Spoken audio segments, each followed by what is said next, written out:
climbing on overhangs can feel like a real feat, and it does take a little bit of extra strength. But if you feel like you're doing pull-ups all the way up, then you might be making one of these 5 mistakes. So let's take a look at them and how to fix them right now. Number one mistake that we see climbers make when they're climbing on overhangs is that their hips are square to the wall. This means that both hips are pointing forward.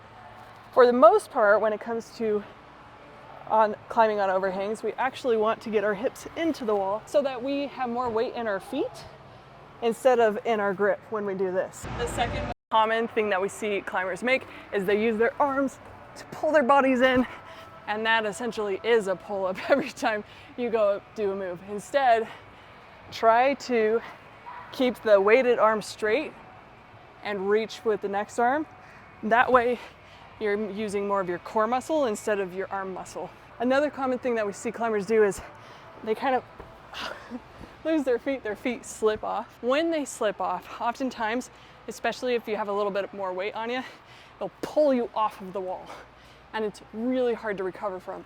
So instead, we want to make sure that we are pressing with our feet, with our toes really hard, and moving our feet to support that movement a little bit. So if one foot comes off, you still have another foot on and feel super stable on the wall.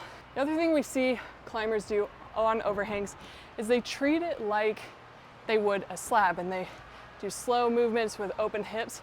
For the most part, you need to be twisting and pivoting instead of keeping your hips open like that. And number 5, we've all been guilty of this, thinking that we're not strong enough and avoiding sections like this at the climbing gym. But if you start climbing these, you might realize you've got a real knack for it and have a lot of fun climbing it. So don't avoid it, climb here. What's one mistake you've caught yourself doing on overhangs? Comment your answer below.